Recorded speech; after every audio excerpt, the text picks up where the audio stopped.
Salam jumpa kembali dalam Renungan Harian Kitab Suci.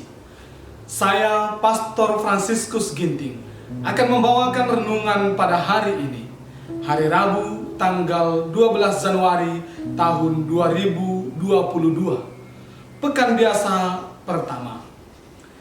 Injil hari ini diambil dari Injil Markus, bab 1, ayat 29 sampai 39.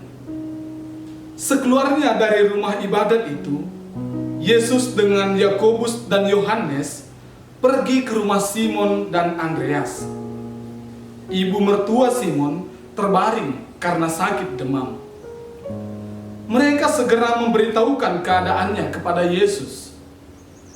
Ia pergi ke tempat perempuan itu, dan sambil memegang tangannya, ia membangunkan dia, lalu lenyaplah demamnya. Kemudian perempuan itu melayani mereka. Menjelang malam, sesudah matahari terbenam, dibawalah kepada Yesus semua orang yang menderita sakit dan yang kerasukan setan. Maka berkerumunlah seluruh penduduk kota di depan pintu.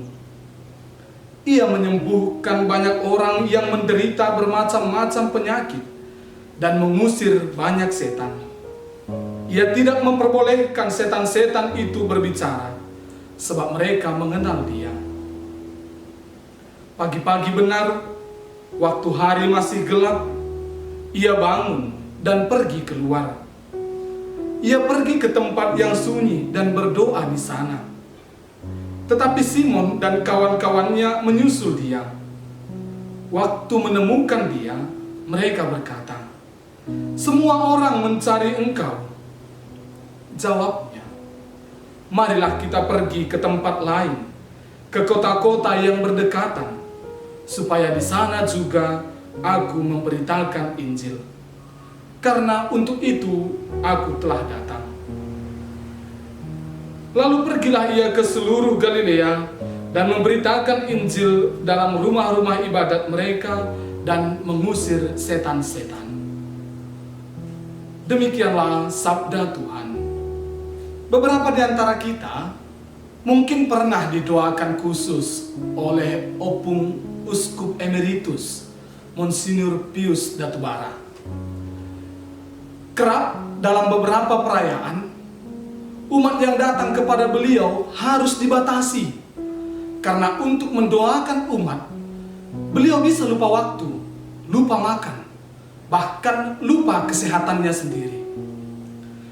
Kesungguhan beliau mendoakan umatnya membuat kita rindu untuk didoakan oleh beliau. Keyakinan umat yang datang padanya adalah keyakinan akan memperoleh berkat. Entah itu berkat rezeki, entah itu berkat kesembuhan dari sakit, atau bahkan berkat keturunan di tengah keluarga. Dan berkat itu adalah tanda keselamatan yang nyata dalam kehidupan kita, berkat yang bersumber dari Allah.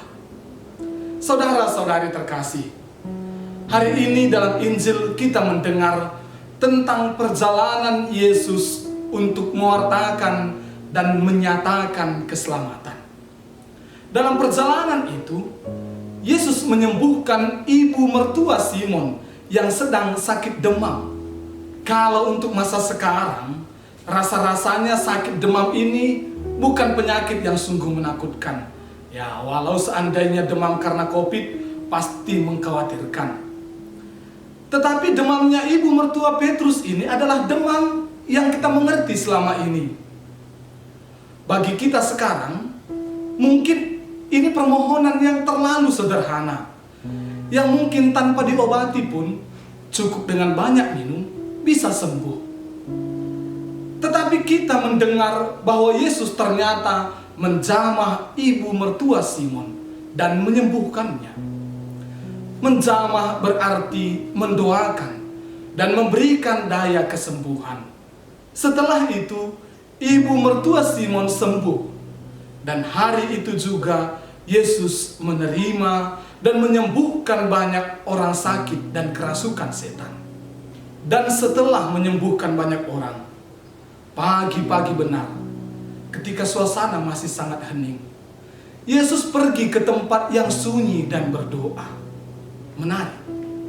Setelah menyembuhkan, Yesus berdoa. Dan setelah itu, dia siap untuk pergi lagi mewartakan Injil, mewartakan keselamatan. Pertanyaan, kenapa Yesus perlu berdoa? Keselamatan berupa kesembuhan dari sakit dan pengusiran roh jahat adalah karunia Allah. Itu berarti keselamatan itu adalah karunia Allah. Maka relasi dengan Allah harus senantiasa dijaga. Yesus, Putra Allah pun senantiasa menjalin relasi dengannya. Karena warta keselamatan yang dibawa oleh Yesus adalah karunia Allah bagi umatnya. Yesus kemudian melanjutkan pewartaan Injil itu, melanjutkan karya keselamatan yang merupakan karunia Allah. Dalam perjalanan hidup Yesus selanjutnya, kita melihat bagaimana Yesus kemudian mengajarkan para murid dan pendengarnya untuk berdoa, untuk menjalin relasi dengan Allah. Relasi dengan Allah merupakan cara untuk menyebar dan mewartakan Injil. Saudara-saudari terkasih, kerinduan kita untuk didoakan oleh Monsignor Pius muncul karena kita yakin bahwa beliau sungguh menjalin relasi yang intim dengan Allah dalam doa-doanya. Dan dalam relasi yang intim itu, kita percaya bahwa Allah memberikan karunia bagi orang-orang yang memohonkan doa dari Bapak Uskup ini. Dan itulah tanda bahwa warta keselamatan semakin tersebar. Maka kita pun sebagai orang-orang percaya kemudian diajak untuk dapat menjadi pewarta dan pewujud keselamatan. Pewarta dan pewujud keselamatan yang didasari dengan relasi yang intim dengan Allah melalui hidup doa kita. Semoga Tuhan memberkati.